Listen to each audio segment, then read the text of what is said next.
দুর্ঘটনার কবলে পড়লেন বারাসাত লোকসভা কেন্দ্রের তৃণমূল প্রার্থী ডক্টর কাকলি ঘোষ দস্তিদার। ডক্টর কাকলি ঘোষ দস্তিদার বুধবার দুপুরে মধ্যমগ্রামের দলীয় অফিসে এক কর্মসূচিতে যোগ দেওয়ার জন্য বাদু রোডের দিকবেরিয়া বাড়ি থেকে বের হন। বাড়ি থেকে বেরিয়ে বড় রাস্তায় উঠতেই একটি গাড়ি ডক্টর কাকলি ঘোষ দস্তিদারের গাড়িতে সজোরে ধাক্কা মারে। এই আচমকা ধাক্কায় ডক্টর কাকলি ঘোষ দস্তিদারের মাথায় আঘাত লাগে, কিন্তু সেই অবস্থাতেই তিনি দলের কর্মসূচিতে যোগ দেন।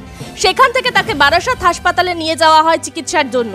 এই দুর্ঘটনা নিয়ে ডক্টর কাকলি ঘোষ দস্তিদার জানান, আজকে কর্মসূচি রয়েছে, বাড়ি থেকে বেরিয়ে যে বড় রাস্তাটায় উঠেছি, সঙ্গে সঙ্গে উল্টো দিক থেকে একটা গাড়ি স্পিডে এসে আমার গাড়িকে মেরেছে এবং গাড়িটা এমনভাবে মেরেছে আমার গাড়ির 4টে দরজাই লক হয়ে গেছিলো আর আমি সামনে গিয়ে পড়েছি, মাথায় লেগেছে। তো এখন একটু দেখিয়ে নিই, তো হতেই পারে, পুলিশ দেখছে, আমি কি করে বলবো, আমার লেগেছে এইটুকু জানি। হ্যাঁ, পুলিশ আছে। অঙ্কিত মুখার্জির রিপোর্ট, নজরে বাংলা।